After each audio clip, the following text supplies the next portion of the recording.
गोजोन हामलायनायजों लोगोसे नोंथांमोनखौ गोदान खौराङाव बरायबाय। अन्नानै नोंथांमोना बे रादाबखौ जोबजासे नायलां। लोगोसे भिडिअखौ लाइक, कमेन्ट, शेयार आरो चेनेलाव गोदानै फैदोंब्ला साबस्क्राइब खालामनो गुरै खावलायबाय। दानिया फैदो लोगोफोर रादाबखौ मिथिलांनि। गिबि खौराङाव दङ बाक्सा जिल्लानि मुसलपुराव भटार्स फारिलाइनि सांग्रांथियारि फोसावदिंदों। बिसायख'थि आयगनि बिथोन बायदियै माहारियारि भटार सान फालिथाय 2022 बोसोरजों लोब्बा लाखिनानै भटार्स फारिलाइयाव मुं सोसननाय आरो मुं सुजानाय सांग्रांथियारि फोसावदिंनाय हाबाफारिखौ बाक्सा जिल्ला खुंथाया फोसावबाय। माइ vote is my future, power of one vote मोन्थोरजों भटार्सफोरनि गेजेराव सांग्रांथि फोसावदिंनायखौ शुक्रबाराव बेखेवना होयो बाक्सा जिल्ला खुंथाया। BTRनि गाहाय मावफुं सोद्रोमा प्रमद बर'जों लोगोसे EM उइलसन हास्ता, रेवरेवा नार्जिहारि आरो DN NGOनि गायसनगिरि डक्टर सुनिल कौल बिथांमोना BTR हालामखौ माबोरै जौगाखां होनो हागोन बेनि थाखाय भारतनि दाब दाब रायजोनि माखासे जौगालु थासारिखौ नायगिदिंनाय लेखा दिनै बिथांमोना हादरनि मुंदांखा सोहोर बेंगालुरुनि अपिगना इन्डास्ट्रियेल पार्कआव दावबायो आरो बिथांमोना मोजाङै नायबिजिरो। लोगोसे फैबाय थानाय समाव BTR हालामखौ माबोरै जौगाखां होनो हागोन बेनि सायाव सिन्था सरसा खालामो।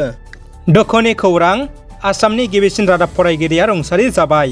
गुवाहाटी आकाशबाणी दूरदर्शन केन्द्रनि गिबि असमिया रादाब फरायगिरि आरो गुवाहाटी दूरदर्शन केन्द्रनि रादाब बिफाननि आजिरा मोननाय लेङाइ सामलायगिरि प्रताप बड'लेया रुंसारि जाबाय।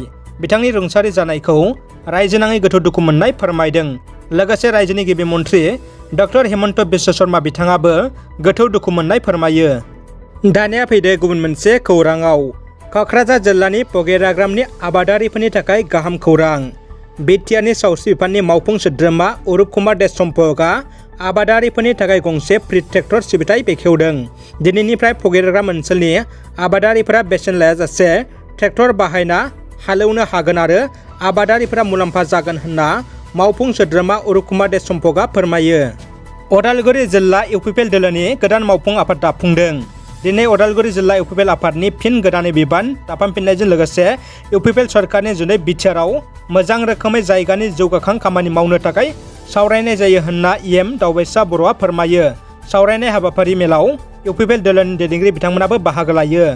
गुवाहाटीनि नलपारायाव बर'फोरखौ होखारनाय जाथायखौ सिगाङाव मिथिनाय जायाखैमोन, जायनि थाखाय होबथानो हास्लाबाखै, बुंदों BTRनि डेपुटि चिफ आरो लोगोसे MLA गबिन्द बसुमतारिया।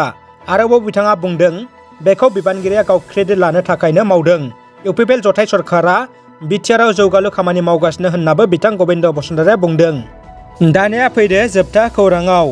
क'क्राझार ल' कलेज दालाइसा एबसुनि 9थि थान्दै जख'न्थायनि गेजेरजों दिनै गोजाम आफादखौ संबिजिर बायदियै सिमफायनानै मिजिं नार्जारिखौ आफादगिरि आरो बिथराय बसुमतारिखौ गाहाय नेतारनि बिबान होनानै गोदान आफादखौ आबुङै दाफुंनाय जायो। मख'जायोदि क'क्राझार ल' कलेजआ BTRनि गंसेल' नायल' जाल' सरकारि आयेन फरायसालिमा। दालाइसा एबसुनि बुंथिगिरि सोमदोन औवारिया मासि लानानै दैदेननाय थान्दै मेलखौ बेखेवनानै होयो। क'क्राझार जिल्ला एबसुनि गाहाय नेतारि काम्पा बसुमतारिया हाबाफारियाव बुंथिगिरि महरै बाहागो लायो। मेरु एबसुनि लेङाइ आफादगिरि मानगोनां खोरोमदाव औवारिया आरो एबसुनि गाहाय नेतारि कनिन्द्र बसुमतारिया गाहाय आलासि महरै बाहागो लायो। गाहाय आलासि महरै बाहागो लानानै बिथाङा गिबियावनो बाहागो लानाय साफ्रोमबो फरायसाफोरनिसिम एबसुनि 55थि गायसनथाय साननि गोबावजोंब्लाबो गाहाम हामलायथि बावो। लोगोसे माहारिनि थाखाय एबसुनि खामानि मावनाय आरो मावनो गोनांखौ बिथाङा गुवारै फोरमायो। रादाबा एसेनोसै लोगोफोर। रादाबखौ जोबजासे नायनायनि थाखाय गासिनिसिमबो साबायखर आरो गोजोन हामलायनाय थाबाय। जै बर' हारिनि गोजोन्थों।